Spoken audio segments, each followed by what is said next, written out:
இன்னைக்கு இருக்கிற உலகத்துல எல்லாரும் நிக்காம ஓடிக்கிட்டே இருக்காங்க. ஏதாவது ஒரு வேலை செஞ்சுட்டே இருக்கணும், சம்பாதிச்சுட்டே இருக்கணும்னு சைடு ஹஸ்டில் கலாச்சாரத்துல மூழ்கி போயிருக்காங்க. ஆனா இப்போ அதுக்கெல்லாம் மாறுதல் தர்ற மாதிரி சாவகாசமான வாழ்க்கை முறையா பார்த்து மக்கள் நகர ஆரம்பிச்சிருக்காங்க. இதோட முக்கியமான நோக்கமே வாழ்க்கையில அவசரத்தை குறைச்சு மனசுக்கு அமைதியையும் ஓய்வையும் கொடுக்கறதுதான். நம்ம மனசுக்கும் உடம்புக்கும் தேவையில்லாத அழுத்தத்தை குறைச்சு உண்மையான மனித உறவுகளுக்கும் அமைதிக்கும் இடம் கொடுக்கணும்னு இந்த கலாச்சாரம் வலியுறுத்துது. இந்த விஷயம் நம்ம வீட்டு அலங்காரத்துல இருந்து தொடங்குது. இந்த நடைமுறையில வீட்ல ரொம்ப பளபளப்பான பொம்மைகளும் இல்லனா கண்ண பறிக்கிற வெளிச்சமோ இல்லாத மாதிரி பயன்படுத்துறாங்க.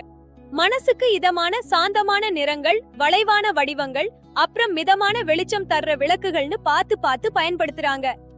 வெள்ளை, சாம்பல், ஆலிவ் பச்சை, மண் சார்ந்த பழுப்பு நிறங்கள் எல்லாம் வீட்டை ரொம்ப அமைதியா மாத்துதுன்னு நம்புறாங்க.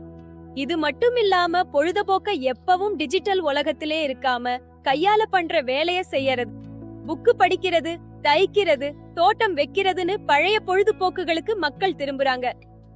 இதனால தேவையில்லாத மன உளைச்சல் குறைஞ்சு வாழ்க்கையோட ஒவ்வொரு நிமிஷத்தையும் புரிஞ்சு வாழ முடியுதுன்னு சொல்றாங்க. இப்படி செய்யறப்போ ஓயாம ஓடிக்கிட்டே இருக்கிறதால வர்ற தேவையில்லாத மன அழுத்தமும் உடல் களைப்பும் கணிசமா குறையுதுன்னு உணர முடியுதுன்னு சொல்லப்படுது. மனசுக்கு அமைதியும் ஓய்வும் கிடைக்கிறப்போ நம்மால எதையும் நிதானமா யோசிச்சு தெளிவான முடிவுகளை எடுக்க முடியுதுன்னு தெரிய வருது. எல்லாத்துக்கும் மேல அவசரமா ஓடுறத நிறுத்துறதால நம்ம கூட இருக்கிற குடும்பத்தினர் மற்றும் நண்பர்களோடு நேரத்தை செலவழிக்க முடியுதுன்னு இந்த நடைமுறையில இருக்கிறவங்க சந்தோஷமா சொல்றாங்க. இதனால உண்மையான மனித உறவுகள் பலப்படுது.